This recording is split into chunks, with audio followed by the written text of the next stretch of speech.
Along with its stimulus package, the Obama administration promised millions of so-called green jobs. This was all part of a new alternative energy economy, one that would put Americans to work building a cleaner energy future.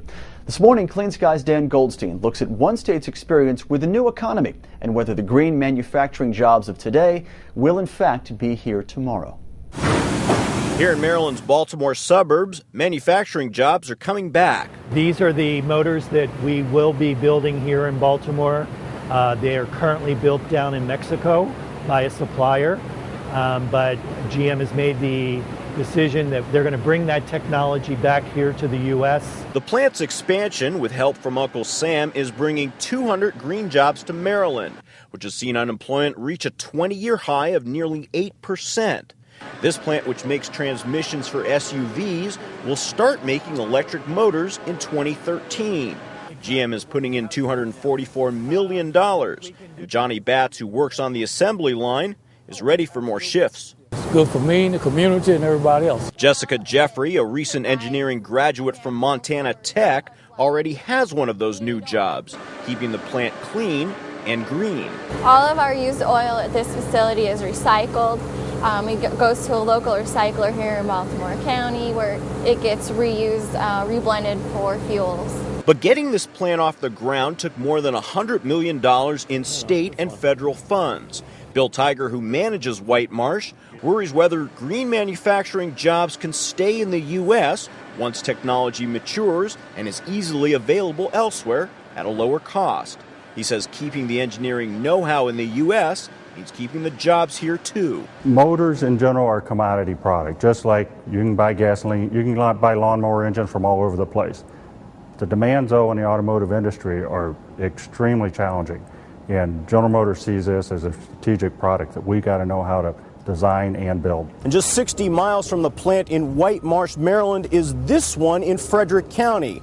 This used to be a plant making solar panels. Not anymore. It's just cheaper to produce the products, manufacture the products elsewhere. Cliff Cumber is the business editor for the Frederick News Post. He's seen how quickly jobs manufacturing green products can leave just as fast as they came.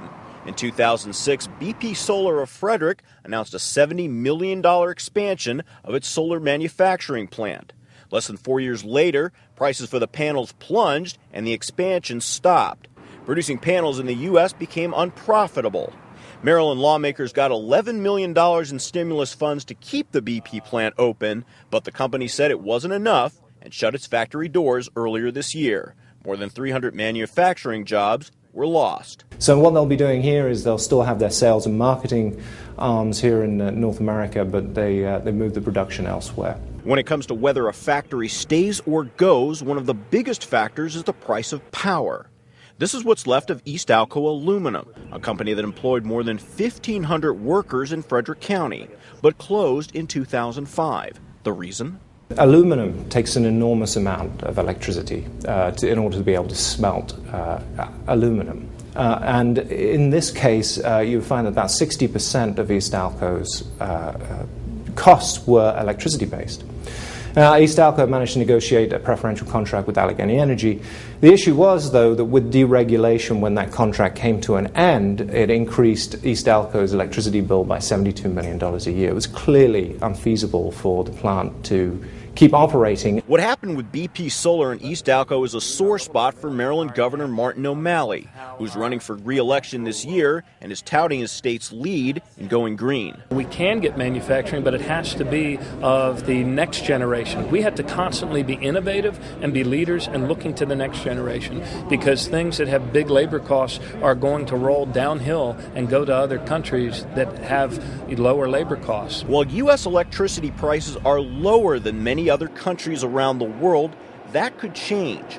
States like Maryland may require power companies to source electricity from more expensive renewables.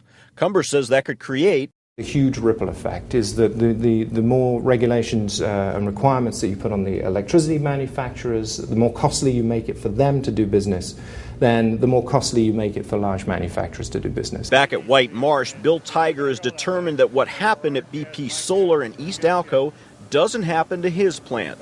Not only is he trying to make his new green product better engineered, but cut energy use as well. We got to work on our side of it then the day after day figure out, how do I turn off one more light? How do I not need to have to turn the light on in the first place so that we can reduce our costs? All the while making sure he's not playing a cost-cutting game that the U.S. can't win as it goes green. If it comes down to strictly who can put, this part from here over to there and do it the cheapest, then the lowest wage country wins. And that's not a game you want to wind up playing. In White Marsh, Maryland, Dan Goldstein, Clean Skies News.